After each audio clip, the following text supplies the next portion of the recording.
Worry, yes. Listening is a skill. Yes. Worry. Ek leer nou al, maar ek moet die video pad toe bring. As mens môre die handsakkie sapy. Yes. Nou ek wil vir almal buite sê wat ek sien skuld.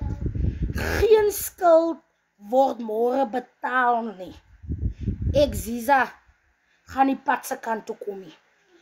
Hierdie maand January en die leek nou moet worries. Daar 365 dae jy wil gebetaal word. No. Die channel speel nie op my TV nie. Soos jy nou môre vir my in die dorp sien en jy dink ek gaan vir jou betaal. Hou verby. Ek het baie eisters in die vuur. En van die eisters moet nou uit die vuur uitgehaal word. Maar ek dink die skuld eister gaan uitgehaal word. Hy moet nou maar bly tot maart maand toe. Yes, ons sien mekaar maart maand. So vir al die mense sê wat ook nog hoenderskuld het en vleisskuld het en kragskuld en Abdul se skuld die Sissie ek sal die kapat toe kom. Yes. En as jy sterk gevriet is en jy kom na my property toe om vir my te kom vra zie hoe, where, what en when. En ek sê vir so hoe dala my nommer. En sy verstaan nie my nommer nie, maak ek vir jou sat binne my property.